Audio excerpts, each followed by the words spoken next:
এই যে তুমি যে গার্লস হোস্টেলে থাকো, হলে মেসে থাকো, এটা আমার একদম ভালো লাগে না। তোমার ফ্যামিলি এখানে, তোমার বাসা বাড়ি এখানে, তুমি তোমার অধিকার থেকে নিজেকে কেন বঞ্চিত করতেছো? একটু বুঝতে পারছি না আসলে আমার আপনাদের চাচা তার তার বিরুদ্ধে আমি কিভাবে দাঁড়াবো বলো।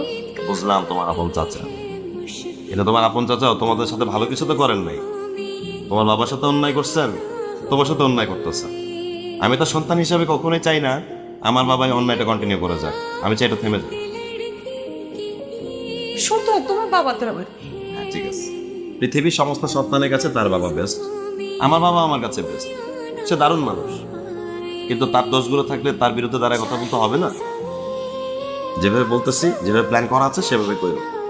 তার উপরে আমরা চাচাতো ভাই বোন, আমাদের বিয়ে যদি না মিললে তো কোথায় লেখা আছে চাচাতো ভাই বোন প্রেম করতে পারবে না, বিয়ে করতে পারবে না?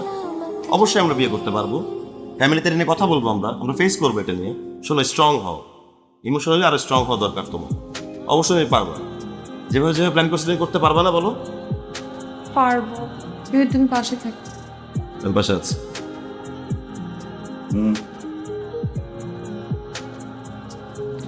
এখানে কেন? নিজের রক্তকে চিনতে পারছেন না?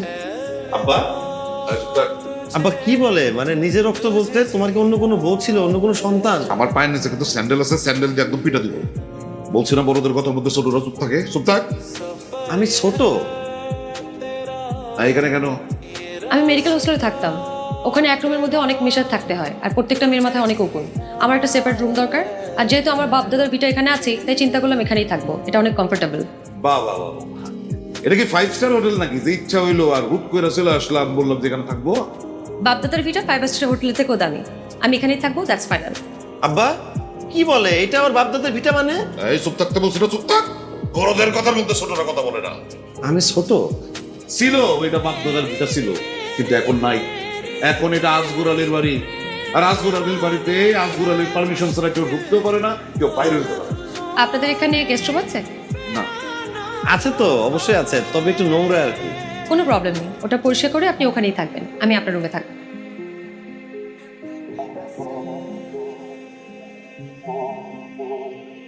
আব্বা তুমি কি আমার একটু বুঝায় বলবো আমি বড় নাকি ছোট?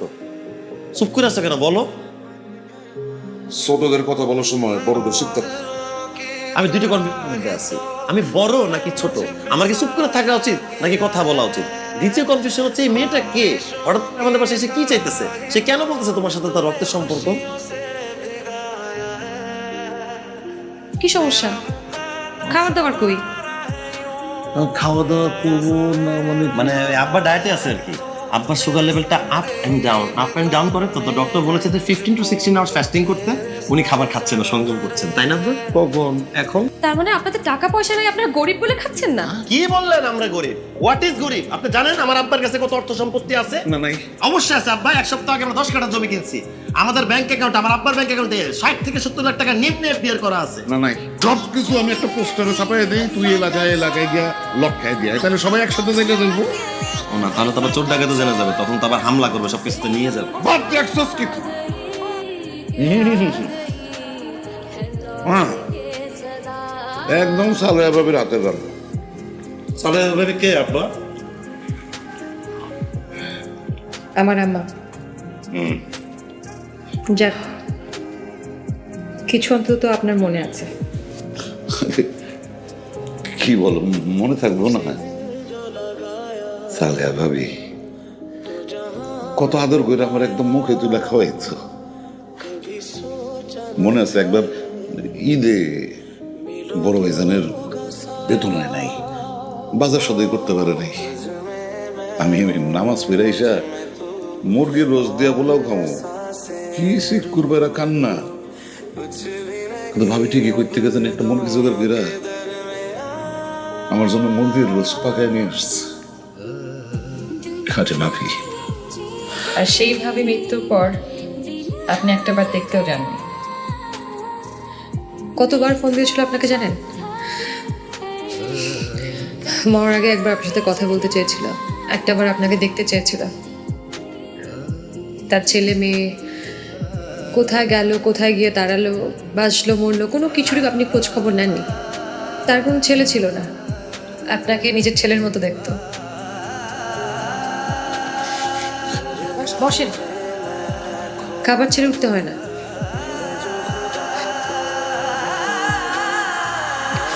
বাবাকে তো রান্না করে খাওয়াতে পারি নাই, আপনার খাওয়া দেখে মনে হচ্ছে বাবা আমার সামনে বসে খাচ্ছে।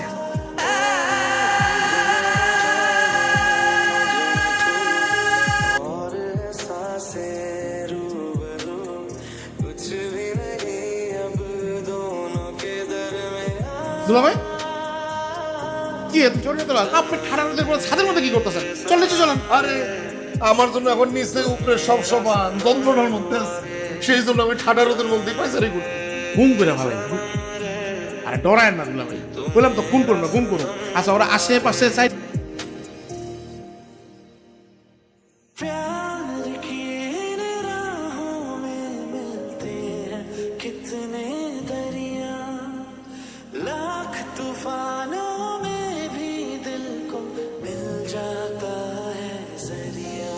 তারপর শুনছেন? জি বলেন। আপনার বাবা আমাকে গুন্ডা পাঠিয়েছে। আমি খবরদার একদম মিথ্যা কথা বলবো না। আমি মোটেও তোমার খুন করার জন্য কোনো গুন্ডা পাঠাই নাই, আমি গুম করতে লোক পাঠাইছিলাম।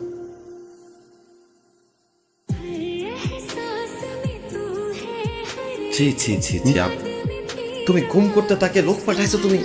আমি ভাবছি তুমি নিচে নামতে পারো, কিন্তু এত নিচে নামতে পারো আমি এটা কল্পনা করি নাই আব্বা। ছি ছি ছি। আরে ঠিকই করিস না, এটা আমি পাঠাই নাই, তোর মামার বুদ্ধি। মামা মামা কোনো ভালো মানুষ? মামা একটা হারামি লোক। এই হারামি লোকটা তোমার একটা জিনিস বলে এই বুদ্ধিতে পালন করতো, তুমি লোক পাঠিয়ে দিবে তাকে গুম করতে? মেঘলা, আপনার সাথে যা হয়েছে খুবই অন্যায় হয়েছে, আমি আন্তরিকভাবে দুঃখিত। আমি তাদের হয়ে আমি আপনার কাছে ক্ষমা চাচ্ছি, এবং আমি আপনাকে কথা দিচ্ছি আপনার যদি এই সম্পত্তিতে কোনো কিছু প্রাপ্য থাকে সেটা আপনি অবশ্যই পাবেন, আমি নিশ্চিত করবো। এই তুই কি ভাবলি? দুলাভাই ডায়াবেটিসের হাঁটাকে হাঁটতেছেন, 10 মিনিট ধরে হাঁটতেছেন খালি। এই শালার ঘরে শালা, ফালতু কথা কষ্ট। একটা কাজ দিছিলাম করতে, এটা তো পারো না, ফেল করছো। এই শালার ঘরে শালা, আমি কি সত্যি সত্যি মেয়েটার কাছে হাইরা যাবো নাকি? শুনেন, আমার কাছে একটা ভালো বুদ্ধি আছে, মেয়েটার লোক আমগো তামিমের বিয়ে দিয়ে দেন। আর শুনেন, তারপরে মনে করেন বকা দিয়ে মেয়ের কি আগে পিছে উপরে নিচে কেউ আছে না, একটা মাত্র মাইয়া, পুরা পৃথিবীতে আপনি ছাড়া তার আর কোনো মনে করেন যে লোক নাই, তাই না, ওয়ারিশ নাই। এখন আপনি যদি তামিমের লোকে তার বিয়েটা দিয়ে দেন, তাহলে এই মাইয়ার যদি আপনি সম্পত্তি দেন, সম্পত্তি পাবো কেনা তামিমে।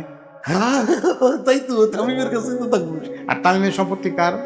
আপনার। আপনি বাপ কার? তামিমের। তামিমের যেটা দিবেন হেরা তামিমের, তামিম আপনার, আপনার বলা সব মিলে তামিম মিলে আপনার কাছে মিলে ঘরের ভিতরে সম্পত্তি থাকবো। আর মায়ের ঘরে থেকে দিল, এই ঘরের ভিতরে রেখে দিলেন বন্দি কারাগারে। খুব ভালো। মা মেঘলা, মেঘলা মা, হায় হায়, তুমি কই যাইতেছো? তোমার তুমি কোথাও যাইতে দিব না। হ্যাঁ, কই যাও তুমি? আমি তো কোথাও যাচ্ছি না চাচা। আলহামদুলিল্লাহ, তুমি গেলে আমি এই জীবন রাখবো কেমনে? আমি আমি আমার মন বুঝতে পারছি বোমা, আমি আমার মন বুঝতে পারছি।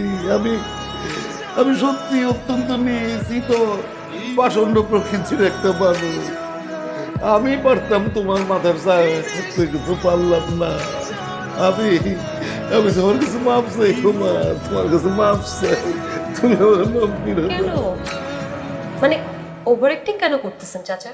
আমার চোখের পানি তোমার কাছে ওভার অ্যাক্টিং লাগতেছে ভাইজান, কারে আমি কি বুঝাবো? ওভার অ্যাক্টিং না গো মা, এটা আমাদের বংশের দ্বারা আমরা এইভাবে আমাদের আবেগের কথা বলি। তোমার আব্বাস আমার কাছে আসছিল কি? কোথায়? স্বপ্নে, স্বপ্নে আইসা আমার ঠাডা এক থাপ্পড় মারছে। থাপ্পড় বেড়া কই তোর বদমাইশ ছোট লোক পাষণ্ড, তুই সারা জীবন আমারে জ্বালাইছস, আমার সাথে বদমাইশি করছস, তাও তোর খাইস মিটে নাই। এখন তুই আমার মায়াটারেও জ্বালাইতেছস, তার সাথে বদমাইশি করতেছ। সে আরো বলছে যে তুই ভালো হয়ে যা, এখনো সময় আছে, ভালো হয়ে যা। তুই আমার মায়ারে পিতৃ স্নেহ দিয়া কাছে টেনে নে, তার মাথায় ছায়া হয়ে থাক। তুই বই আর একটা ঠাটায় চর ভাইরা সে স্বপ্ন থেকে চলে গেছে। কটা মাথা? দুইটা মারছে গো মা, দুইটা মারছে, তাতে আমার কোনো দুঃখ নাই, কারণ এই দুই চরের বদলতে আমি অমানুষ থেকে মানুষ হয়ে গেছি। আমি একটা সিদ্ধান্ত নিয়েছি গো মা, তুমি আমার কথা দেখো। কি কথা? আমি কথা তো তুমি চাচা আপনাকে না শিওর হয়ে কথা দেওয়াটা একটু রিস্কি, আপনি আগে বলেন কি কথা। আমি সিদ্ধান্ত নিচ্ছি আমার ছেলে তামিমের সাথে তোমার বিবাহ দিত। তোমার বিয়ে দিয়া আমি সারা জীবন আমার চোখের সামনে তোমার রাখবো, তোমার মাথার উপরে বাপের ছায়া হয়ে থাকতে চাই। কথা দে পাইছি, কথা বলছি আল্লাহ। আমি তাহলে আমাদের বিয়া ইন্তজাম করতে চাই, সব বুঝগছের ব্যাপার আছে।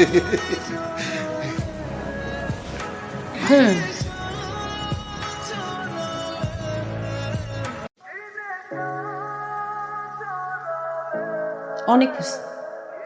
এসব নাটক বাপ ছেলে স্পেশালি আপনার এই নাটক আমি আর দেখতে পাচ্ছি না।